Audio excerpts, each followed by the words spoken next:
Hello everyone, my name is Aaron and I am the Monk on Fire. I wanted to chime in on this discussion that's happening online and among different blogs and YouTube channels regarding the Star Wars fandom. I've been a Star Wars fan for quite some time. And of course, I saw the original series when it came out in the early 70s, well, mid 70s. And I was a young man then. I watched it over and over and over. I don't remember how many times I saw it at the theater in the Mount Shasta Mall in Redding, California, but many, many times. And I absolutely loved it.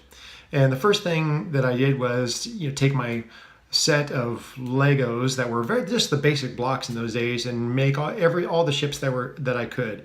The Millennium Falcon, different X-Wings, of course the X-Wing because I saw myself as wanting to be Luke Skywalker, and TIE fighters and even Darth Vader's TIE fighter and everything. And I felt like in those days I'm still a proponent for the basic blocks, because I think kids get away too easy with various different Lego sets, but that's a different story.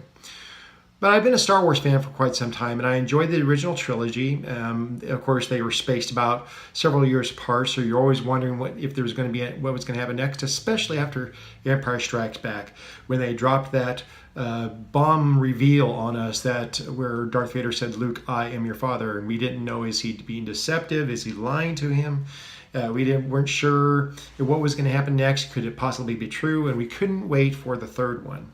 And so that began for many people, that began my fandom. And absolutely, it was such a powerful narrative and it was so good at myth building that for many people, it became something that was applied to a lot of life. They saw themselves in the stories. And a lot of different archetypes of classic myths carry on that type of potency, where people see themselves in the characters and eventually over time will even make life decisions or make different decisions about their own character development and their own growth as a person as to how it mirrors the struggles related to their favorite characters within a myth. So Star Wars is no different. And I feel as though George Lucas was good enough at myth building that people really immersed themselves into it. And many have tried to make too much a connection between the spirituality of Star Wars and actual real world philosophies like Buddhism and such. I feel like that misses the point. I've always felt as though it actually, by having that spiritual component, it keeps that a good myth. That's one of the chief differences between Star Wars and, say, Star Trek. Well, I know that many Star Trek fans are going to be very upset with me by saying this, but Star Trek was always much more materialistic. It had to do with technology. It had to do with a positivist view of humanity. As a result, there was too much ability to compare Star Trek to the real world. It really just was merely a science fiction adventure. It didn't rise to the level of myth. And it's certainly not the way Star Wars did. I mean, Star Wars actually produced in people a desire to be Jedi-like. We would speak of someone who was really good at a thing, who almost seemingly intuitively took on skills and was wise in the process as having a Jedi trait. Or we could talk about someone being something like Han Solo, for being kind of like that sly, smirking, cocky, a scoundrel that seems to kind of wind up on top and is almost a good guy underneath but never really wants to admit it. We see people like that as well, but those characters, that story really kind of grabbed us, and rightly did we see it as so powerful a myth that it actually took on an extremely personal note. As a result, I, like many people, continued to be a considerable fan throughout the years. Now, for me, what happened was that as I was a fan, I just remained a fan of the original trilogy. But along the time when those prequels started coming out, The Phantom Menace, The Attack of the Clones, Revenge of the Sith, when The Phantom Menace first came out, I was surprised by something. I went to buy The Phantom Menace. If you remember, back in those days, the publishing house was doing a marketing ploy where they would sell books with several different covers on them. And I think that's the only time they did that, because I think fans really objected, going, I'm not going to collect all four. So I think that's the only time they did the multiple covers book. But nevertheless, with the novelization came out for Phantom Menace, that was then that I first became acquainted with the fact that Star Wars had actually developed quite a literary tradition since the original trilogy. There was a whole collection of novels that had been published since then, and I was totally unaware of it. I had purchased, as a young man, I had purchased the books for the original trilogy, but I hadn't continued to purchase. I was totally unaware that Star Wars books had remained after that. Well, once I was acquainted with Phantom Menace, I wanted to fulfill the whole collection. So being kind of a librarian at heart, I wanted to go back and purchase all of those extended universe books because I wanted to see what writers had continued to do. And I was fascinated by the fact that writers, various different writers, very diverse writers with different styles and different backgrounds and different publishing histories, were being entrusted to keep these characters going with their own style and flair, and yet under the auspices, underneath the supervision of Lucasfilm, to maintain story integrity and continuity. I was very impressed by that. The idea that they could keep that type of literary tradition going through various different authors and yet still keep the myth intact. I don't know, I'm not familiar enough with sci-fi literature across the publishing world to say, but that seems a rather unique phenomenon, that you have that much writing on that, over that amount of time, and yet you still maintain that type of myth continuity. So I became a big literary fan of Star Wars after The Phantom Menace. I continued to purchase books to fulfill the previous collection, but also to fill in the library of all the books, Star Wars books that were published that represented times between Phantom Menace and Attack of the Clones, and between Attack of the Clones and Revenge of the Jedi. Revenge of the Sith. And so my shelf is really rather full. There's quite a bit I have all the old canon, and I've continued to even purchase the new canon. Like I said, the librarian in me just doesn't want to leave any volume uncollected. Well, I say all that to say this: that I'm quite the Star Wars fan, and not many people may say this, but over time I actually preferred the novels to the films, because I always felt, well, the novels were so good at developing the world, so developing the mythological world, so getting you into these characters that you really would imprint on, that it always seemed like the films were fun, but they were like anybody. I mean, you would say the book, most people with most films where there's a book made from the film, they'd say the book was better. It seems weird to say for a Star Wars film, because we know that typically a screenplay is developed and a novelization comes from the screenplay. But still, though, in my mind, the Jake Lloyd isn't. You don't picture Jake Lloyd doesn't in the novelization for Phantom Menace, so it doesn't suffer under whether or not there's good directing there. Hayden Christensen isn't in the pages of Attack of the Clones. The romance between Anakin Skywalker and Padme Amidala is actually rather believable within the novel for Attack of the Clones, and so forth. And you actually do cry, you shed tears as you're reading Revenge of the Sith, because this idea of Obi-Wan saying, "You were my brother Anakin, I loved you," it has a much greater impact for you. So I really enjoy the novelizations. I was very much a fan of the myth, and as a result, as someone who very much watches these films for story and continuity. And I was very upset. I was kind of put out when they decided to scrap the old canon and just start over again. But it made sense to me that you would do this in order to have any surprise for the new movies coming out. Otherwise, if you're just going to make films of previous novelizations, there's no surprise to it. And it did make sense. I just didn't like the fact that this somehow rendered the old canon irrelevant. That rubbed me the wrong way. But nevertheless, I still maintain that collection and still enjoy those characters. But I understood the idea of building a new canon if you're going to have any sort of surprise for the screenplay. That did make sense to me. So I've been watching the new canon as it developed, and then along you have the Force Awakens with J.J. Abrams. And then after Force Awakens, there's Rogue One. And Rogue One, it deviates a little bit on some of the backstory from what we knew of the Death Star, but not significantly. So you kind of, okay, it works. We'll insert that in there. That's fine. It's a different way of kind of approaching the story of it, but it's okay. I accept that.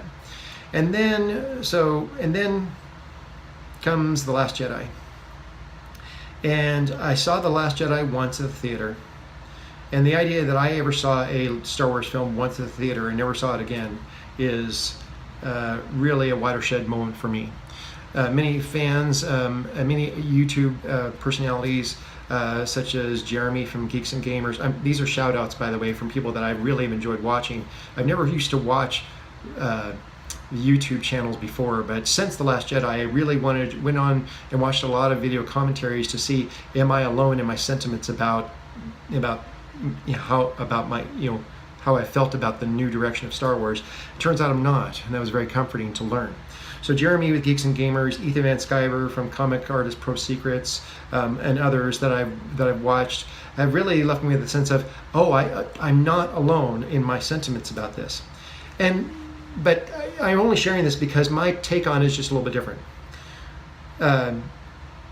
For me, it's something to pay attention to, that almost always these new books like Rogue One and Force Awakens, the novel is released like a couple days after the movie release because they don't want people reading the novel and it spoils them for the movie, right?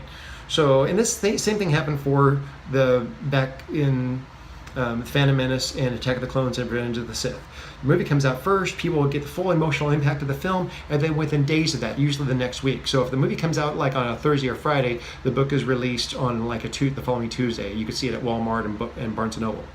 So what happened is that with the prequel trilogy, with Force Awakens, with Rogue One, movies released on a Friday or Thursday or Friday, and the book is in stores on that Tuesday. Not so with the Last Jedi. Last Jedi, it's released, and you have the novel is released about 4 months after. And I wondered what was making that the case. And this is speculation on my part. I may be wrong, but it seemed to me that what you had was, one, after the screenplay was released, you had a list of historically trustworthy go-to Star Wars authors who did not want to attach their name to it. Nope, forget it. I'm not doing that. They had some self-respect and they didn't want to harm their publishing career. And so when they did find an author who was willing to write it, I'm sure that the person spent an hour sitting in front of his computer screen just rubbing his head saying, I don't know how to fix this. I don't know how to write a novelization that keeps the myth intact. Rian Johnson has successfully broken the myth. He created a film that was so contrary to everything we know in this vast literary tradition of the characters, the strength, the abilities, the struggles, the powers or lacks thereof of those traditional characters, that he didn't just break Star Wars as a film tradition. Rian Johnson broke Star Wars as a literary tradition. That's not easy to do, but I'm persuaded that you probably had the writer person who was entrusted to write the novelization for Last Jedi was saddled with a horrible task, and my heart goes out to him. But I'll say all that to say this: having enjoyed those stories and seeing that, this actually goes into what I see when I study on and research on and actually teach on anthropology. Anthropology, I'm working on my graduate work for a university. I teach for another university, and so I start seeing in different cultures these elements of the sacred as relates to ritual. The ritual and religion, and it comes into this idea of there's several different elements of the sacred, and I can get into this in some other video, and I would like to, but right now I wanted to start with my first video I ever wanted to start with my Star Wars fandom. And some of those elements of the sacred that relate to religious culture, like sacred times, sacred space, sacred rites, sacred offices, sacred objects, and sacred myths. The myths of a culture are not necessarily, when anthropologists use the word myth, they're not really necessarily speaking as to whether or not it's factual. It has more to do with how important is it? Does this rise to the level of myth? So when we speak of the American myths, about like things like George Washington. It's not that we're saying that he's not an actual guy. It's that there are certain stories about George Washington that have risen to the level of myth. They are now the mythology of a culture. So that when you tell the story, a young person about George Washington chopping down a cherry tree, the factuality of the story is actually not the point. You're trying to convey the idea of honesty. You're trying to convey some sort of virtue. And so whether the exact facts of it aren't the main point you tell the story. You tell the story because it's risen to the level of myth. It actually is supposed to speak to the human condition, something that people always are dealing with. So when something becomes a sacred myth, and it rises to the level of myth becomes ingrained or interwoven into people's psyche, into their motivations. They tend to use it as their analogies and their figures of speech. The metaphors, or they use that from the myth in order to convey ideas about developing young men or developing young women, or all these different things of the culture. And we can certainly see in which Star Wars, as a myth, has interwoven itself into our lexicon, our metaphorical tool bag with which we communicate with each other. Heck, I think Jediism is even listed even as a religion in Australia. So Star Wars as a myth bears all the marks of having risen to the level of sacred myth for a culture. This is why some people get so passionate about this. As I watch YouTube channel people, it seems that in many cases, some of them are on the verge of tears for how much Rian Johnson broke the fandom, and under the direction of Kathleen Kennedy, and then to this latest aberration with Solo that is just continues to show that it's tanked. Well, I'm fascinated watching all this unfold because historically in cultures where you have a myth, when you have a sacred myth, when you have an established myth, then you have two groups of people, and there's a dynamic interplay between them. There's the stewards of the myth, or the keepers of the myth, and then there's the hearers of the myth. And the stewards of the myth are the ones that either through oral tradition or their sacred writings are the ones who are constantly entrusted for telling the myth, and there may be slight parameters or slight guardrails in which they have freedom in order to tell the story a little differently each time, but those parameters are fixed. And if they wander outside of it, then you have a horrible backlash from the myth hearers who tell them you're doing it wrong. And you see revitalization movements happen in history where the myth keepers or the stewards of the myth violate their responsibilities as the keepers of the myth, and the hearers of the myth revolt. You see this in ancient Egypt with the idea of Akhenaten trying to completely reinvent the myths of the ancient gods. Moves the capital, tries to wipe out all the other gods so that people only worship the Aten and worship the sun. And then, but that doesn't outlast him.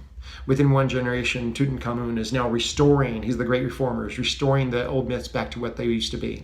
So you see this idea of the myth hearers telling the myth keepers, we're watching you. And you don't have as much freedom as you think. You cannot wield power any way you want to. You are not empowered willy-nilly to tell the story any old way you want. There's a dynamic interplay. There's a responsibility that you must fulfill, or you will be rejected by the myth hearers. And if ever I look to see that I see this confirmed in other parts of historic, in cultures throughout the world and in history, but it's fascinating to watch it unfold before your very eyes. And what Ethan N. Skyver refers to as the fandom menace, or I think, and Jeremy from Geeks and Gamers has their Soy War is the last straw. I mean, these things are all very fascinating and entertaining to me because I'm watching unfold something that I see anthropologically to be true. And that is that the stewards of the myth, if they deviate too far, then they will hear from those who supposedly they were over. They weren't. It was an exchange. There wasn't power to tell the myth however you want to whoever's listening. There's an exchange between the myth tellers and the myth hearers. And there will be accountability there, and they'll keep you honest. And you see this throughout history. I'm fascinated to watch it unfold right now. So I don't want to prolong this too much, but I wanted to share my thoughts to whoever would want to listen or start the conversation about the Star Wars myth and breaking it, how that reflects in culture. I'm fascinated by, as I study cultures and talk about it with friends and colleagues and even students, I like discussing religious culture, aspects of culture throughout the world, but I'm also fascinated, me personally, I'm fascinated by how movies reflect culture. And not only how they speak to it, but how they reflect it. I can have another video sometime about the role of Marvel, the Marvel universe in culture and how it reflects it and what it says to it. And I see a lot of culture in other films as well. Sometimes even religious culture is reflected in films. So this is my first video of this channel. I want to continue the conversation about aspects of culture and particularly talk about film and things we see in them. I'm someone who I study anthropology, I study cultures, but I also study religions, and so I will oftentimes talk about religious overtones that are conveyed within film, because film, as it reflects culture, oftentimes reflects religious assumptions as well. I think Star Wars really rises to that level. It really rises to the level of how many at least treat it as sacred myth. They may not think of it as sacred in terms of they are religiously that way, but they certainly do treat it with that level of passion. And that's what I want to continue to talk about. So the fandom, how this has broken the fandom and how the response is, it seems to go into my theory about the keepers of the myth. And I don't know, tell me what you think. I look forward to talking about this even further. You can share your ideas in the comments, and I'm just excited to join the conversation.